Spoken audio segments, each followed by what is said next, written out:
If you have been watching the mainstream media, you have no idea that right now the United States and its allies are involved in a proxy war against Russia and its allies as we speak. And breaking news yesterday has created an extreme escalation to this conflict that could lead to a potential world war between these two major superpowers. But if you've been watching the mainstream media, you probably know about, Piggy, Fuzzy, Big Bird movie moving together. There's Target and hot water over holidays and all this other nonsense that doesn't give a damn. Just yesterday, it was reported that Israel has sent its aircraft and bombed Bashar al-Assad troops in Syria that are working together with Russia to destroy the rebels and ISIS. Israel has been doing this before. Many people are saying that they have been acting as the Air Force for ISIS, because every time ISIS is in a very particular situation, Israel comes along and bombs the troops that are fighting them and bombs Assad's forces in Syria. Syrian government forces are attacked by Israeli jets. Now, this conflict with Russia getting involved is extremely dangerous because previously before, just a few days ago, Russian aircraft have confronted Israeli aircraft over the Syria-Lebanon border, telling and warning the Israelis not to get involved in this conflict, not to bomb the forces that the Russians are now aligned in. Just yesterday, Israeli warplanes broke through that blockade and they have bombed a Syrian government target in the region, again assisting any rebel or ISIS group that wants to take out the government in that region. Now, why?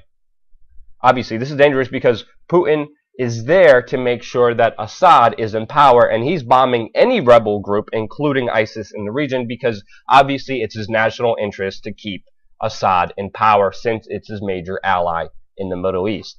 Israel helping out ISIS because they want to get rid of Bashar al-Assad. He is one of their main enemies in the region, and if Assad and the Syrian government falls, Israel probably could lay claim to the Golan Heights disputed area that borders the two countries. And also Israel and the United States is strong allies together, and as we know from before, it was NATO and also the Turkish High Command since 2011 that has been sending heavy weapons, including anti-tank, anti-air rockets, mortars, and heavy machine guns into large rebel groups in Syria since 2011. These groups are now, of course, controlled by ISIS. As we see here plainly demonstrated, the United States, who has funded, who has supported, who have given intelligence to, who have trained all the rebel groups that are fighting alongside or with or are ISIS, are using this as a pretext to get rid of someone who doesn't play ball with U.S. geopolitics,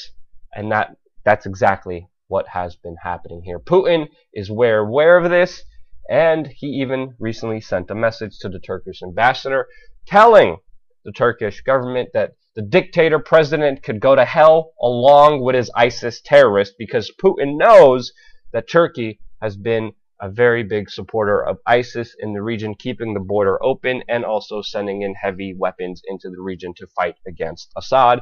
And all those weapons have been going to mainly ISIS in Syria. Putin has told the Turkish government to stop doing this, or they will cut out all diplomatic communications between the two countries. So it's not only Israel, it's also Turkey that the tensions are escalating on. Our U.S. allies are putting pressure on Putin because he has been effective at destroying the rebels and ISIS in this specific region. Obviously, NATO has been sounding the alarms against Russia, and they are saying with Russia building up their capabilities, it is making it extremely difficult for the U.S. to maneuver around the Middle East. Putin, in a recent interview, has responded by saying his military budget is $50 billion, and they slightly increased it.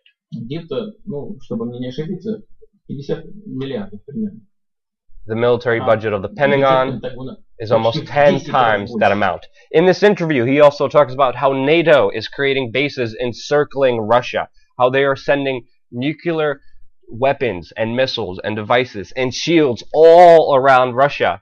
And he says only within the last 3 years he decided not to take this aggression from the West and to make a stand because he wants to protect his national interest. Obviously, Putin is another side of the coin.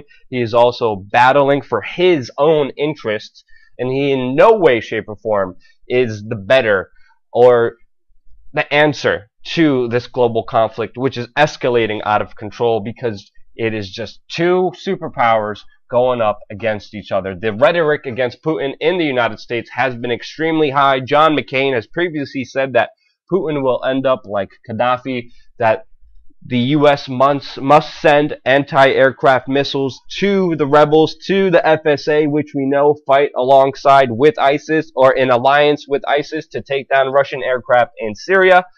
Putin, in this very eloquent talk, also on another media organization, had to say this about John McCain. In jail, but in a pit. He sat there and was put not just in jail, but in a pit. He sat there for several years. Anyone would go nuts after that.